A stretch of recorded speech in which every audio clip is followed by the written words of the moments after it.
नमस्कार।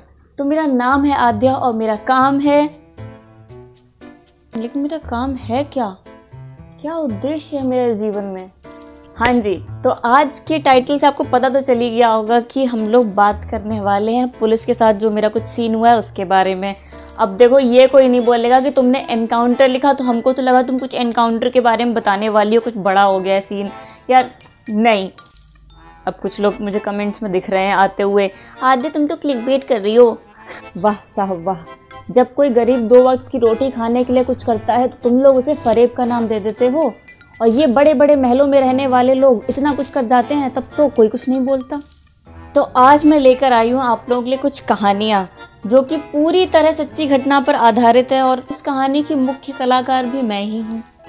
तो यानी मेरी लाइफ में हुए कुछ इंसिडेंसेस हैं जिनके बारे में आज मैं बात करने आ रही हूँ। और पुलिस की मुझे याद एकदम से आई कहाँ, देखो अभी हुआ क्या, कुछ दिन पहले मैं अपना बैठी थी, फ़ोन पे बात कर रही थी अपनी फ्रेंड से, हम लोग बात कर रहे थे और मुझे ना थोड़ा शोर सुनाई दिया कहीं से लड़ाई का। और कमाल की बात ये कि मैं 5 मिनट पहले उसको बोल रही थी कि यार मेरे को तो कहीं से ना आवाज़ अगर आती है लड़ाई की तो मेरे को ना घबराहट होने लग जाती है, I feel like palpitations and all. और उसके जो है कुछ ही टाइम बाद मुझको आवाज़ आने लग गई, बट यू नो कि gossip is more important than anything else. तो मैं ऑब्वियसली उससे बात करती रही। मैंने उसमें थोड़ी देर बाद बहुत ज़्यादा तेज़ शोर बढ़ गया, तो मैंने बाहर जाके खैर देखा कि हो क्या रहा है, और नीचे बहुत सारे लोग थे और ऐसा लग रहा था कोई दंगा हो रहा है नीचे। और पता नहीं कौन कौन बड़ी बड़ी लाठियाँ वाठियाँ ला के एक दूसरे पे मार रहे हैं, चीख रहे हैं, गालियाँ दे रहे हैं, सब चिल्ला रहे हैं, पता नहीं। तो ऐसा हो रहा था और मैंने कहा ये क्या हो रहा है। मतलब मुझे हंसी ज़्यादा आ रही थी क्योंकि इतना बूढ़ा सा आदमी, मतलब मैं बूढ़े लोगों का मजाक नहीं उड़ा रही हूँ, बट सीरियसली इतना बूढ़ा आदमी वो, और वो इतनी तेज़ से चिल्ला रहा है इसकी ये कर दूंगा, उसकी वो कर दूंगा, सबकी सब कर दूंगा। मैंने मन में सोचा अंकल आप एक पैर आपका और आप ऐसी बातें कर रहे हो, थोड़ा तो मतलब रियलिस्टिक रहो जिंदगी में। ये वाले से कुछ टिप्स लो। सबसे बड़ी बात ये है कि मेरे घर के बहुत ही पास में पुलिस स्टेशन है, तो थाने कितने पास में होने के बाद भी कोई पुलिस वाला नहीं यहाँ पे, जबकि नॉर्मली हमेशा पुलिस यहाँ पे जो है चक्कर मारती थी। मतलब पुलिस हमेशा अपने जो है पेट्रोल पे होती है यहाँ पे। मुझे सबसे पहले तो यही लगा कि पुलिस वाले कहाँ इतना झगड़ा चल रहा है यहाँ पे। वह करीब जो है 5-6 मिनट चला ये पूरा, और उसके बाद में अपने आप ही मतलब वो जो 2 लोग आपस में मारे, जो 2 ग्रुप्स आपस में लड़ रहे थे, एक के लोग अपने आप जो है भाग गए। तो जब सब खत्म हो गया ऑलमोस्ट और वो देखने वाले स्पेक्टेटर्स भी सब चले गए, तो जो है पुलिस वाले आए। तब पुलिस वाले इतना सब कुछ लेकर आए क्यों है, और वो डंडा लेके मारने लगे लोगों को कि जाओ जाओ भागो भागो, यहाँ पे भीड़ मत लगाओ। ये बेचारा आदमी सड़क से अपना कहीं दूर लेने कुछ चुपचाप जा रहा होगा, अपने सब मंकी कैप पहने, मास्क एंड ऑल लगाए, शरीफ लग रहा था बिल्कुल। और पुलिस वाले ने उसके पैर भी डंडा मार दिया, क्या कर रहे हो यहाँ पे, बिना पूछे कि भैया आदमी आ कर रहा है जा कर रहा है, से पलटा और सीधे मार दिया। और वो तुरंत पर चढ़ गया कि भाई क्यों मार रहे हो।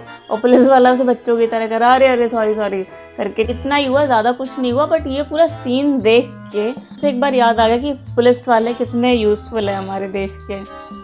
हाँ, तो बिफोर स्टार्टिंग मैं उन पर्सनल कहानियाँ ये मैं बताना चाहती हूँ कि मुझे ऐसा नहीं लगता कि सारे पुलिस वाले ऐसे होते हैं, मेहनती अच्छे पुलिस वाले भी होते हैं। पुलिस से मेरा पर्सनली 2 बार बहुत ही क्लोज इनकाउंटर हुआ है, और दोनों ही बार तो फर्स्ट टाइम तो जब मेरी यहाँ पे जॉब लगी थी तो मैं रहती थी वैशाली में, और मेरी जॉब लगी थी नोएडा में पेटीएम में। तो मैं मेट्रो से ही जो है वैशाली से नोएडा आया करती थी। तो देखो, तो मेरा इंटरव्यू वगैरह सब हो गया था, मैं सिलेक्ट भी हो गई थी, और मेरा इंडक्शन का दिन था, और उन लोगों ने बोला था अपने डॉक्यूमेंट्स वगैरह लाने हैं आपको। मैंने बैग जो कैरी किया था उसमें मेरे सारे डॉक्यूमेंट्स थे, लाइक आधार कार्ड, वोटर ID कार्ड, ये सब। आई एम ओल्डर देन 18, लगती नहीं हूँ बट हूँ, तो जो मतलब वही तो वोटर ID कार्ड और मतलब पैन कार्ड एंड ऑल, तो ये सब जितने इंपॉर्टेंट होते हैं डॉक्यूमेंट्स उसमें थे। और साथ में उसमें जो है पैसे भी थे, 2000 रुपये नगद, जो कि जब मैं वापस आ रही थी सब कुछ हो चुका है, मैं खुश हूँ, आराम से मैं खड़ी थी, पूरे रास्ते में खड़ी ही थी, बिकॉज मेट्रो में बैठने की जगह ही कहाँ होती है। बट फाइनली मेरे स्टॉप से 2-3 स्टॉप पहले जो है एक सीट खाली हो गई। तो पर कहते ना विनाश काले विपरीत बुद्धि, तो मैंने कहा भाई सीट खाली हुई है, 2-3 स्टेशन ही थे, बैठ जाते हैं तब भी। जबकि मैं साइड में बैठा हुआ था एक बूढ़ा सा आदमी, शायद मैंने जैकेट ही पहनी थी, मुझे नहीं याद कि शायद यही जैकेट थी या कोई दूसरी जैकेट थी, बट मैंने कोई जैकेट सी पहनी हुई थी, मतलब जैकेट ऊपर से स्लिपरी सी होती है ना, और मैंने अपने पर्स को, वही बैग जैसा जो था, उसको ऐसे अपने पैरों पे रख लिया था।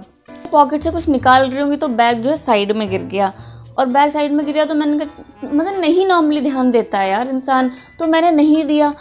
तो फिर मेरा स्टॉप आ गया, मैं अपना उतर के जो है जहाँ से एग्ज़िट करते हैं तो मैं अपना गई, मैं अपना एग्ज़िट कार्ड निकालने रही थी, जो कि थैंकफुली मैंने अपने जो है जैकेट में रखा हुआ था। और मैंने करने के बाद में मैं पता नहीं, मुझे अब याद नहीं है, बट किसी रीज़न से मैंने अपना जो है बैग खोला, मुझे कुछ सामान चाहिए था और मैंने बैग खोला, और बैग में जो है असल में मेरे जो हैंड बैग जैसा था उसमें एक छोटा सा एक और बैग था जिसके अंदर सारे डॉक्यूमेंट्स एंड ऑल सब रखे थे और वो पैसे भी। तो मैंने देखा कि वहाँ पे वो बैग ही नहीं है।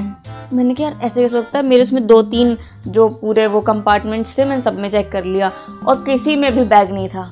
मैंने कहा अपने पॉकेट में रख लिया, मैंने पॉकेट मेरी इतनी बड़ी नहीं थी बट फिर भी ठीक ठाक थी, मैंने अपने सब कुछ चेक किया, कहीं नहीं था। और फिर जो मेरे को डर लगा है भाई साहब, ओह गॉड, मेरे पैरों के नीचे से लिटरली ज़मीन खिसक गई।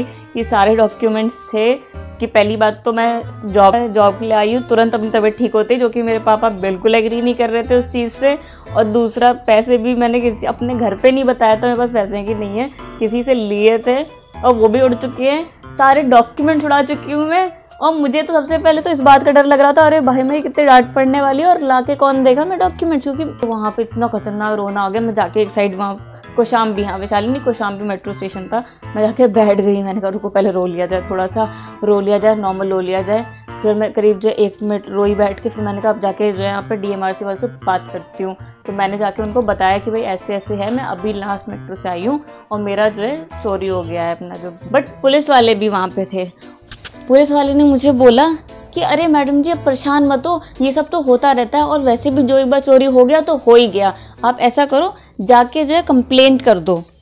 और मुझे सीरियसली इतना गुस्सा आया कि मैंने तुरंत चिल्ला के बोला उतार के फेंक दो ये वर्दी और पहन लो अपने गले में बलवंत राय के नाम का पट्टा। मजाक कर रही हूँ, ऐसा मैंने कुछ नहीं बोला, अपनी औकात देख के बात करनी चाहिए। औकात पे मत छो ना, ओके सॉरी, अपनी हाइट देख के बात करनी चाहिए, ठीक है, बेटर फाइन। अपने बारे में बात कर रही हूँ यार, आजकल लोग पता नहीं किस किस बातों पर सुन जाते हैं। मैंने उनसे बोला, मैंने बोला पर मेरा पर्स, उसमें मेरे सारे डॉक्यूमेंट्स है, सब कुछ थे, अब वो मुझे मिलेगा नहीं तो मेरा काम कैसे होगा, मेरे पैसे थे उसमें। तो उनका तब भी वही रिएक्शन किया, वो मुझसे पूछ रहे कितने पैसे थे, मैंने कहा 2000 समथिंग। कह रहे अरे मैडम आपको तो सिर्फ 2000 गए हैं, अभी कुछ दिन पहले तो यहाँ पे एक आदमी के पास से 50,000 रुपये चोरी हो गए। मैंने कहा अच्छा। सेकेंड स्टोरी, ये सीरियसली थोड़ी सी डेंजरस लगी मुझे। मैंने बताया मैं वैशाली में रहती थी और जॉब लगी थी मेरी यहाँ नोएडा में। अराउंड लाइक 2 मंथ्स बाद मैंने जो है नोएडा में शिफ्ट कर लिया। मैंने नया शिफ्ट किया था। अब बात यह है कि मैं बहुत ही चीप इंसान हूँ, तो मैंने ढूंढ के सस्ते से सस्ता घर देखा था। सेफ्टी मुझे लगा था होगी, बिकॉज वहाँ पे सिर्फ मैं ही नहीं, मेरे जैसे बहुत सारे लड़के लड़कियाँ और भी रहते थे।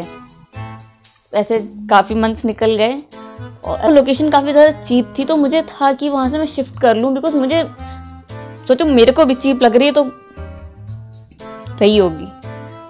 होता है ना कि हम लोग कल करेंगे करते रहते हैं, तो वैसे ही मैं टाल रही थी। फिर फाइनली एक रात में सोई और कमाल की बात देखो, तब मैं बहुत ही लेट सोया करती थी, 2-3 बजे से पहले मैं नहीं सोती थी। और जब सोने जा रही थी उससे पहले मैंने अपना फ़ोन चार्जिंग पे लगा दिया और मेरे भाई ने मुझे वो चार्जर दिलाया था जिसमें एक ग्रीन कलर की लाइट जलती थी, वो जो जहाँ पे पॉइंट होता है चार्जिंग पॉइंट, वहाँ फ़ोन जहाँ चार्जिंग पे लगा था, साइड में मेरा लैपटॉप रखा था और भी खुले कुछ पैसे रखे हुए थे वहीं पर मेरे। फिर मेरी रात में नींद खुली तो मैंने उठ के लाइट ऑन करी और मैं टॉयलेट गई। टॉयलेट से मैं बाहर निकल के जब आई तो मैंने देखा कि मेरे रूम का डोर जो है ऊपर से खुला हुआ है, क्योंकि मैं ऊपर से बंद करती थी और वो खुला है। मुझे इतना डर लग गया कि यार मेरा दरवाज़ा खुला है, मैं ऐसी सो रही थी। वैसे मैं केयरफुल हूँ इसलिए मुझे और ज़्यादा डर लगा कि मुझसे खुला छूट गया। और खैर जो भी हो, तो मैंने सोचा कि बंद कर लिया जाए। तो मैं बंद करने के लिए, मतलब होता नहीं आदमी थोड़ा बहुत हिलाता तो है डोर, तो मैं जैसे बंद करने के लिए जा रही थी तो मुझे ऐसा लगा कि यार ये डोर बंद है। तो मैं नीचे देखा, नीचे से तो खुला ही था, बाकी 2 नीचे और लोग थे पर वो सब खुले हुए थे।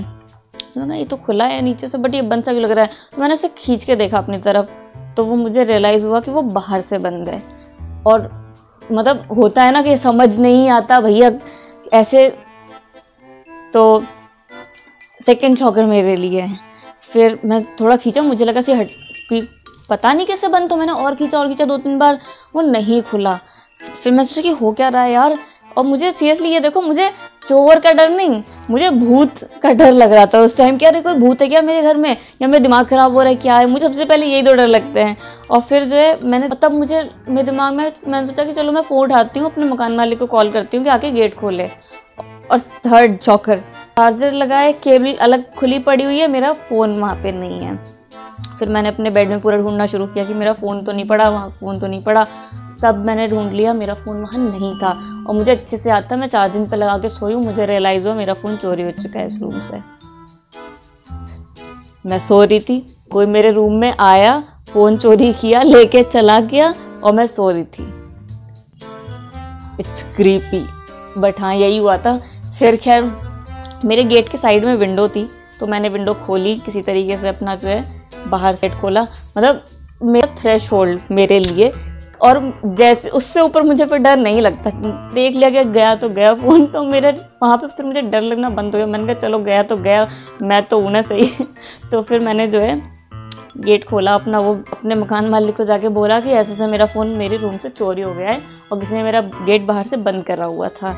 और खैर वो बूढ़े लोग थे, और अब मुझे रियलाइज़ हो रहा है, कहना नहीं चाहिए पर इतना बदतमीज़ बुढ़ा था वो।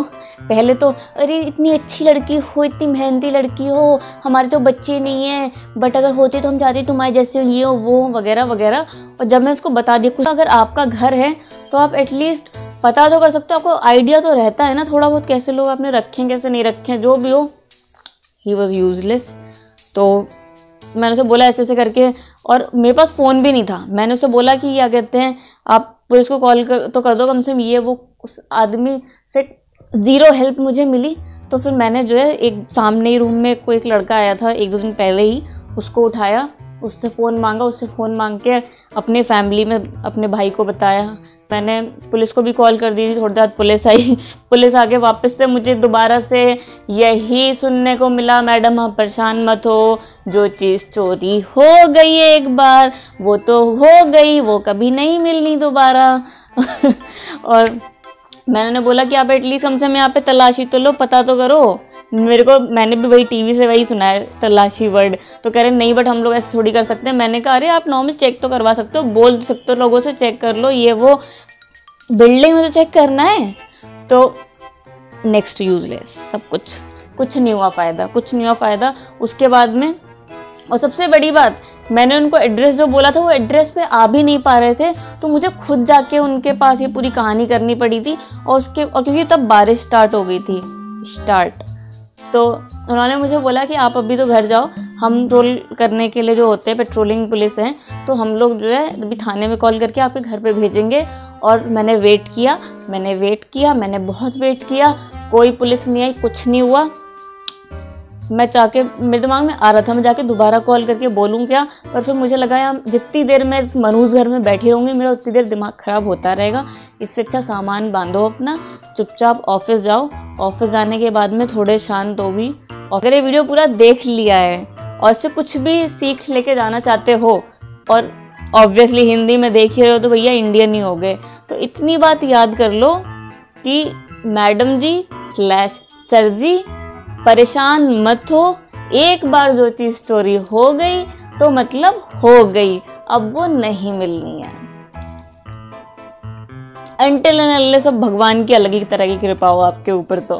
क्योंकि पुलिस तो ढूंढ के नहीं दे पाएगी भैया अपनी। जो भी हो, रात गई बात गई, अब तो बहुत टाइम हो गया है, तब से थोड़ा बड़ी हो गई हूँ, थोड़ी अकल आ गई है मेरे को 2-3 सालों में।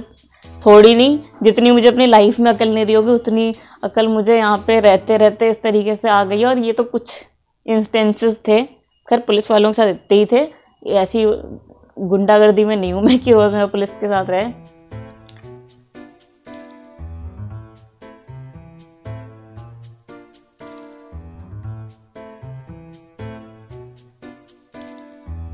अगर ये वीडियो अच्छा लगा है तो कमेंट करो, बताओ कि यार अच्छा लगा। कोई कमेंट ही नहीं करना चाहता यार, मतलब इतना वीडियो बनाओ, सब कुछ करो, देख के मन ही मन में खुश हो जाओगे, कमेंट करके बताओगे भी नहीं कैसा लगा।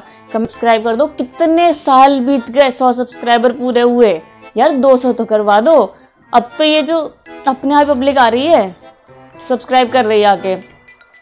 तो हाँ, इम्पॉर्टेंट बात है कि लाइक कर दो, कमेंट करो, और स्पेशली अगर आप लोगों के साथ भी ऐसा कोई रहा है, कभी सीन हुआ है पुलिस वाला, तो जो है वो भी बताओ मेरे को यार, पता अगर कभी पुलिस रियली हेल्पफुल रही है आपके लिए तो भी बता दो। तो अब हम लोग मिलेंगे नेक्स्ट वीडियो में। टिल देन खुश रहो, मज़े करो, एंजॉय करो, एक ही बात हुई। बाय।